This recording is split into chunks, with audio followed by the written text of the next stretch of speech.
পবিত্র ইসলাম ধর্মাবলম্বী মানুষের যাতে কোনো ধর্মোচ্চারণ করতে, কোনো নামাজ পড়তে, কোনো মসজিদে তাদের 5 ওয়াক্ত নামাজ আদায় করতে বা ঈদের নামাজ, বকরিদের নামাজ পড়তে কোনো সমস্যা না হয়, আমি দায়িত্ব নিয়ে বলছি। এই রাজ্য সরকার যদি সেই ধরনের কোনো কাজ করে, এই সরকারের বিরুদ্ধে সব থেকে আমি আগে হুমায়ুন কবির একদম রাস্তায় নেমে তাদের বিরুদ্ধে আন্দোলন করব। আমি হুমায়ুন কবির আম জনতা উন্নয়ন পার্টির চেয়ারম্যান বা পশ্চিমবাংলার বিধানসভার একজন বিধায়ক হিসাবে আপনাদের কাছে আবেদন রাখছি, আপনারা যেভাবে বিগত দিনে কুরবানি করে এসছেন, আপনাদের সমস্ত রকম পশু কুরবানি করাটা জায়েজ এবং সেটা করবেন, কিন্তু একটা অনুরোধ আমার থাকবে যে আপনারা যে যেখান থেকে পশু খরিদ করবেন বা কিনবেন বা পারচেজ করবেন, আপনারা একটু সতর্কীকরণভাবে নিজেদের বেশি হল্লা না করে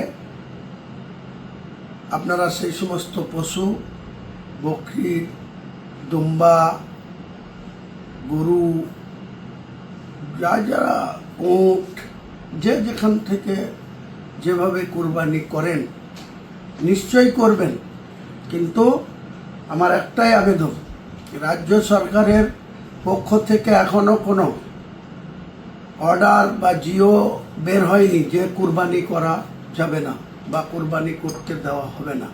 কিন্তু এক শ্রেণীর সংবাদ মাধ্যম মুসলিমদেরকে বিভ্রান্ত করার জন্য, মুসলিমদেরকে ভয় দেখানোর জন্য এখন থেকে বিজেপি সরকারের পক্ষ নিয়ে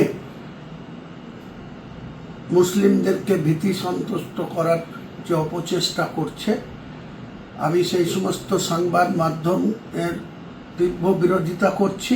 অফিসিয়ালি কোনো নিষেধাজ্ঞা বা অফিসিয়ালি কোনো জিও বাংলার নতুন মুখ্যমন্ত্রী, পুলিশ মন্ত্রী এই ধরনের কোনো নির্দেশ তিনি দেননি যে বাংলার মুসলমানরা কুরবানি করতে পারবে না।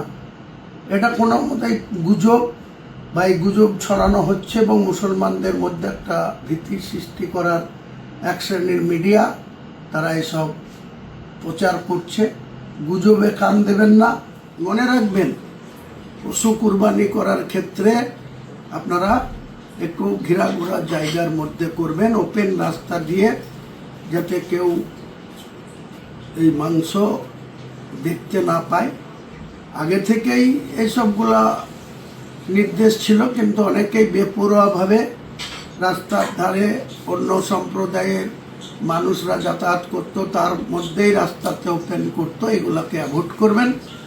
এগুলাকে আপনাদের উচিত ঢাকাঢোকো জায়গায় এবং গোপনীয়তা বজায় রেখে, শৃঙ্খলা বজায় রেখে, আইন শৃঙ্খলাকে সম্মান করে, যাতে কোনো রকম অন্য ধর্মাবলম্বী মানুষের কোনো সমস্যা না হয়। আমরা মুসলমান, আমাদের যে পবিত্র ঈদ সেটা আগেই হয়ে গিয়েছে, ঈদ উল জোহা বা ঈদ উল আজহা, যেটাকে আমরা কুরবানি বলি। বিভিন্ন পর্যায়ে বিভিন্ন ধরনের যে কুরবানি আমরা করি, সেই কুরবানি বাংলার 37% মুসলমান, কোথাও তাদের কোনো সমস্যা হওয়ার কথা না, হবে না।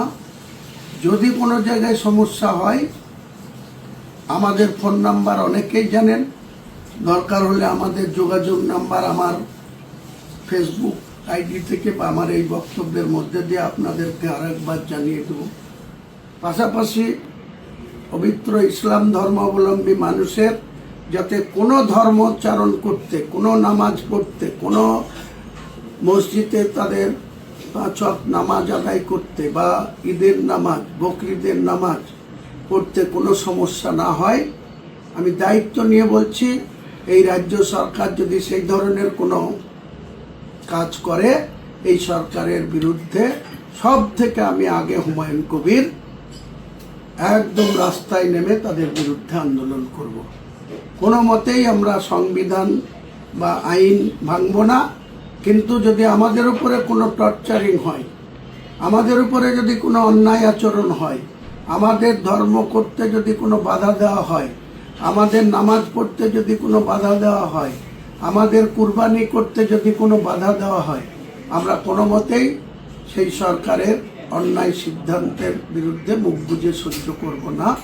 আমরা রাস্তায় নেমে যেখানে যেভাবে আন্দোলন করার দরকার, সরকারকে নিরপেক্ষ দৃষ্টিভঙ্গি নিয়ে সরকার চালানোর ক্ষেত্রে আমরা, যদি অন্যায় হয়, যদি অবিচার হয়, যদি পক্ষপাতমূলক কোনো সিদ্ধান্ত নেয়, আমি হুমায়ুন কবির আপনাদের কথা দিচ্ছি, আমি এই সরকারের বিরুদ্ধে রাস্তায় নেমে আন্দোলন করব। সরকারকে সেই সমস্ত যে ধরনের সংবিধান বিরোধী বা শপথ নিয়ে যদি রাজধর্ম পালন না করে, তাহলে আমরা রাস্তায় নেমে আন্দোলন করব। ভরসা রাখতে পারেন। সকলকেই আমার সালাম, আদাব, নমস্কার, শ্রদ্ধা জানিয়ে আমার বক্তব্য এখানেই শেষ করছি।